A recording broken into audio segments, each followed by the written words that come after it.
कश्मीर में एक नया अलायंस पैदा हुआ है, गुपकार अलायंस। क्या इस अलायंस की योजनाएं हैं? क्या भारत के लिए यह अलायंस हितकर है?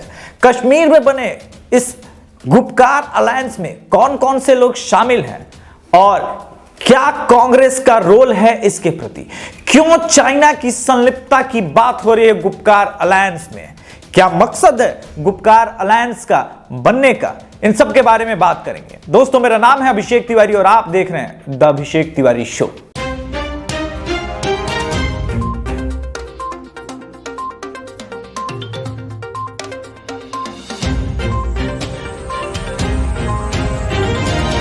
पांच अगस्त 2019 नरेंद्र मोदी की केंद्र सरकार ने धारा 370 जो कश्मीर में इंप्लीमेंटेड था उसको हटा दिया, या यूं कहें कि धारा 370 के अंदर आने वाले सभी क्लोज इंक्लूडिंग 35A सबको हटा दिया। धारा 370 नाम मात्र की चीज रह गई और इसी के बाद ये गुपकार अलायंस बनने की संभावनाएं शुरू होती है। इस कहानी को समझने के लिए आपको 1950 में चलना होगा। तब की बात है जब कश्मीर पे पाकिस्तान के सेना के द्वारा अटैक किया गया था, कबालियों के द्वारा, और राजा जो हरि सिंह है उस वक्त तक भारत में मर्ज नहीं हुए थे। एक हिंदू राजा जो कश्मीर में शासन कर रहे थे, एक हिंदू राजा जिसकी प्रजा मुसलमान भी थी, सिख भी थी और हिंदू भी थी। उसमें कश्मीरी पंडित उस जमाने में बहुत ज्यादा होते थे। जवाहरलाल नेहरू के सबसे करीबी माने जाते थे शेख अब्दुल्ला। उस वक्त जो सबसे मुखर विद्रोह कर रहे थे और विरोध में थे इस डेमोक्रेसी को लाने के लिए और राजतंत्र के खिलाफ, राजा हरि सिंह के खिलाफ, उनमें से एक नाम जो है शेख अब्दुल्ला का था। ये जवाहरलाल नेहरू के बड़े करीबी थे। जब हरि सिंह ने बिना शर्त कश्मीर को भारत में मर्ज किया, उसके बाद एक शेख अब्दुल्ला ने बाद में क्लॉज रखा कि हमें कश्मीर में शामिल होना है या नहीं होना है, कश्मीरी के अवाम से पूछना चाहिए।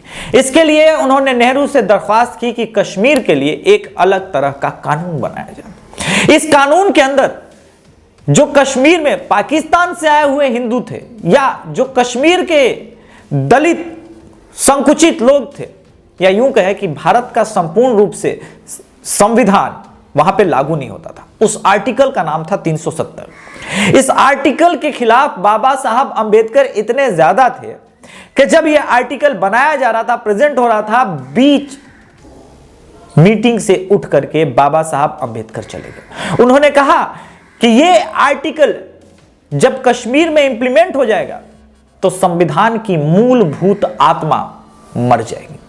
और वहीं से बाबा साहब अंबेडकर और जनसंघ का भी गठबंधन का दौर शुरू हुआ, क्योंकि ये दोनों राष्ट्रवादी थे और कम से कम ये जरूर जानते थे कि इसके क्या क्या दुष्परिणाम हो सकते थे।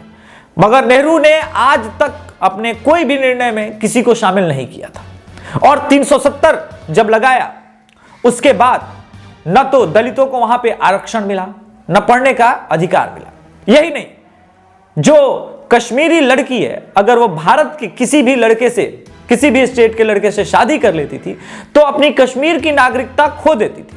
मगर वहीं अगर कश्मीरी लड़के किसी पाकिस्तानी लड़के से शादी कर लेती है तो उस पाकिस्तानी लड़के को कश्मीर की नागरिकता और डुअल सिटीजनशिप के तहत भारत की नागरिकता स्वतः प्राप्त हो जाती थी। वो चुनाव लड़ने का अधिकारी भी हो जाता था। किंतु भारत के बाकी पार्टी, बाकी लोग उस तरह से कश्मीर में जाकर के वो चीफ मिनिस्टर बनना उनके लिए बहुत मुश्किल था।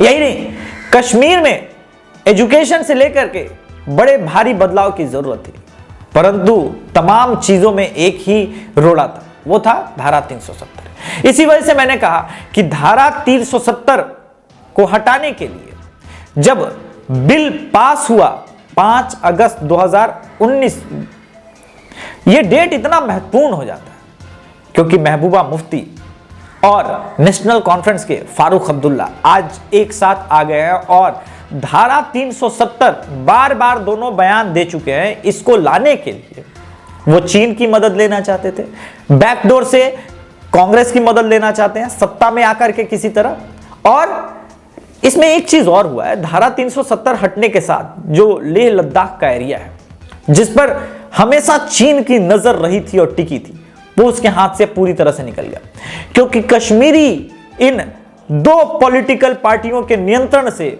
वो भी निकल गया, एक केंद्र शासित प्रदेश बन गया। ऐसे में जहां केंद्र शासित प्रदेश बन गया है लद्दाख, एक बात समझने की कोशिश करते हैं कि क्या आम कश्मीरियों का धारा 370 से कोई लाभ था? आप एक बात समझने की कोशिश करते हैं, क्या आम कश्मीरियों को आर्टिकल 370 से कोई लाभ था? बिल्कुल नहीं था।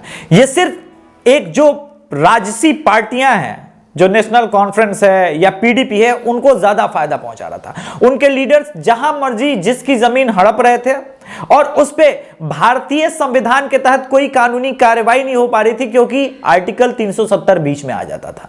यानी आर्टिकल 370 को इन राज परिवारों ने एक शील्ड की तरह बना करके राज करना शुरू किया था। भारत से पैसे लेते थे, अलगाववादियों को पैसे देते थे, भारत के खिलाफ भड़काने का काम करते थे, और एकमात्र लक्ष्य था भारत के टैक्स पेयर्स का जितना पैसा दूध सको उसे दूध की तरह निचोड़ लो गाय के थन से, और जितना मर्जी लूटपाट करो। इनके बच्चे हमेशा बाहर में पढ़े।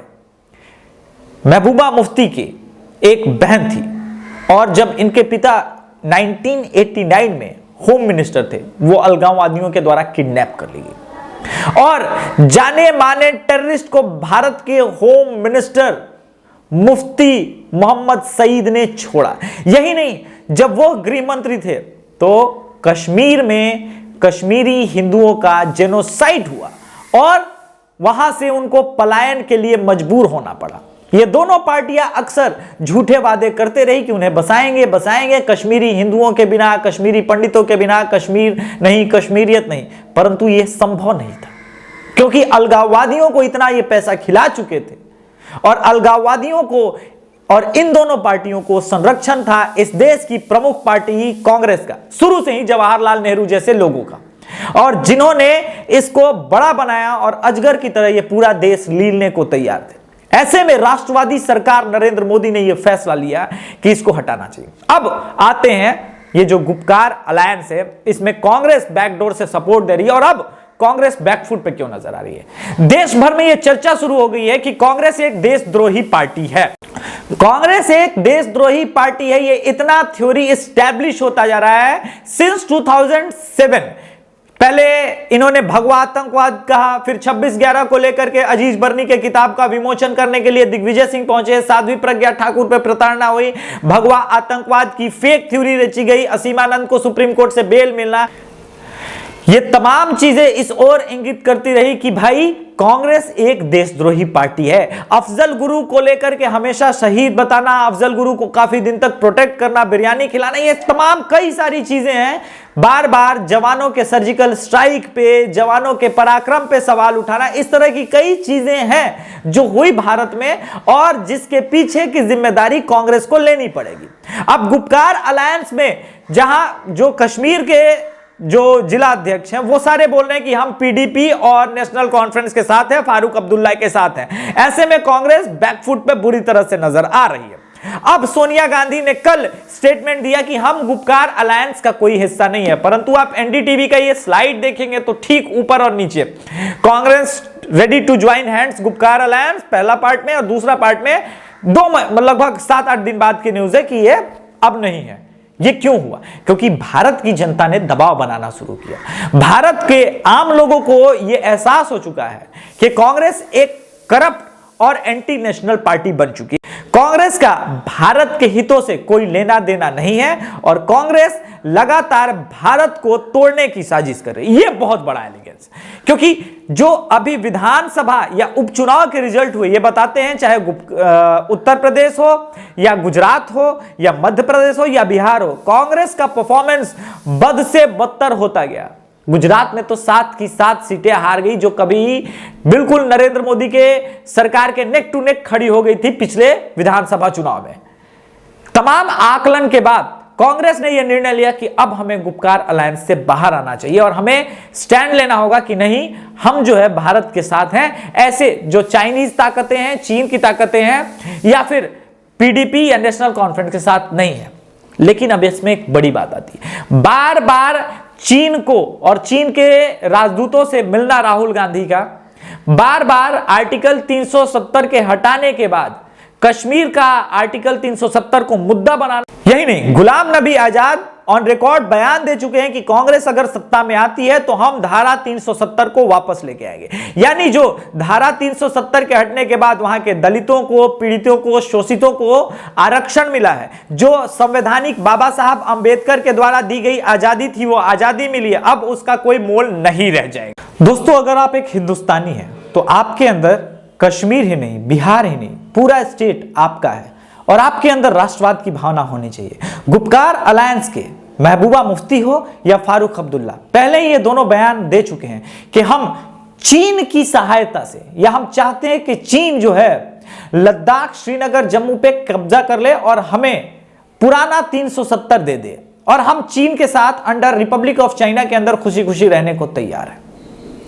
जिस स्टेट के राजा ने बिना शर्त जब पाकिस्तानी कबालियों ने हमला किया था, भारत में अपना मर्ज कराया और यह कहा कि अगर अगली सुबह तक भारत के फाइटर प्लेन कश्मीर की फजाओं में उड़ते हुए नजर न आए तो मुख्यमंत्री, जो उस वक्त कश्मीर के मुख्यमंत्री थे, प्रधानमंत्री थे, तुम मुझे गोली मार देना। यह शब्द थे राजा हरि सिंह के और राजा हरि सिंह ने बिना शर्त भारत में कश्मीर को मर्ज कराया था। फिर नेहरू से आज फिर लोग कहेंगे कि आप नेहरू पे क्यों सवाल उठा। जवाहरलाल नेहरू को किसने अधिकार दिया था कि अपने मित्र के लोभ के लिए धारा 370 जैसी कुरीति को इंप्लीमेंट किया जाए। दोस्तों, एक कहानी सुनाते हैं चलते चलते। एक लड़के का एक्सीडेंट हो जाता है, उसको बैसाखी मिलती है। बैसाखी के सहारे चलने में उसे दिक्कत होती है, वो लौटाना चाहते हैं उस बैसाखी को, परंतु डॉक्टर ने कहा कुछ दिन रखो, धीरे धीरे आदत पड़ जाएगी। अगले दिन वो लड़का बस स्टैंड से बस के अंदर जब जाता है तो हाथ में बैसाखी होती है, लोगों ने छोड़ के अपनी सीट उसे दे दी। उसे एहसास हुआ बैसाखी के वजह से उसे पहली बार भीड़ भरे बस में सीट मिल गई। अगले दिन फिर ऐसा हुआ, अगले दिन फिर ऐसा हुआ, महीनों चलता रहा। वो धीरे धीरे ठीक हो गया, लेकिन अब उसे बैसाखी की आदत हो चुकी थी।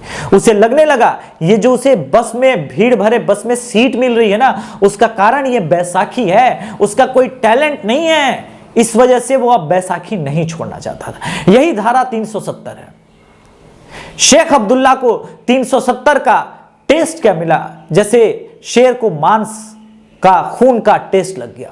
अब वो छोड़ना नहीं चाहते क्योंकि करप्ट लीडर्स पे भारत के न्याय और संविधान के तहत कानूनी कार्रवाई नहीं हो पा रही थी। यह बहुत बड़ा पॉइंट है दोस्तों। आप समझिएगा कि एक देश का होम मिनिस्टर अगर करप्ट निकले, टेररिस्ट के साथ मिलकर ही अपनी बेटियों को अगवा करा ले और उसकी अपनी बेटी को छुड़वाने के लिए जाने माने टेररिस्ट को छोड़ना पड़े और फिर भी उस पर कोई कार्रवाई ना हो, लगातार वो मुख्यमंत्री बना रहे, तो आप इसे क्या कहेंगे? भारत का दुर्भाग्य। और भारत के इस दुर्भाग्य को मिटाने वाले प्रधानमंत्री का नाम है नरेंद्र दामोदर दास मोदी। बहुत बड़ा उपकार किया है और अब कांग्रेस के साथ ये बैकडोर चीन के साथ सपोर्ट लेकर के गुपकार अलायंस वापस 370 लाना चाहती है, तो भारत और भारतीयता का आपके अंदर क्या औचित्य है? यही वक्त है किसी भी इलेक्शन में इन देशद्रोहियों को सबक सिखाने का एकमात्र लक्ष्य होना चाहिए आपका। यूपीए गठबंधन को आप हराइए। कोई भी चुनाव हो, चाहे जिला का चुनाव हो, डिस्ट्रिक्ट चुनाव हो, गली मोहल्ले का चुनाव हो, मुख्यमंत्री का चुनाव हो, प्रदेश का चुनाव हो या राष्ट्र का चुनाव हो, ये कांग्रेस एक निश्चित रूप से एंटी नेशनल पार्टी बन चुकी है। कभी किसी बहुत बड़े आदमी ने कहा था फ्यूचर में कांग्रेस बिल्कुल मुस्लिम लीग की तरह बिहेव करेगी। ये वो दौर आ चुका है। जय श्री राम।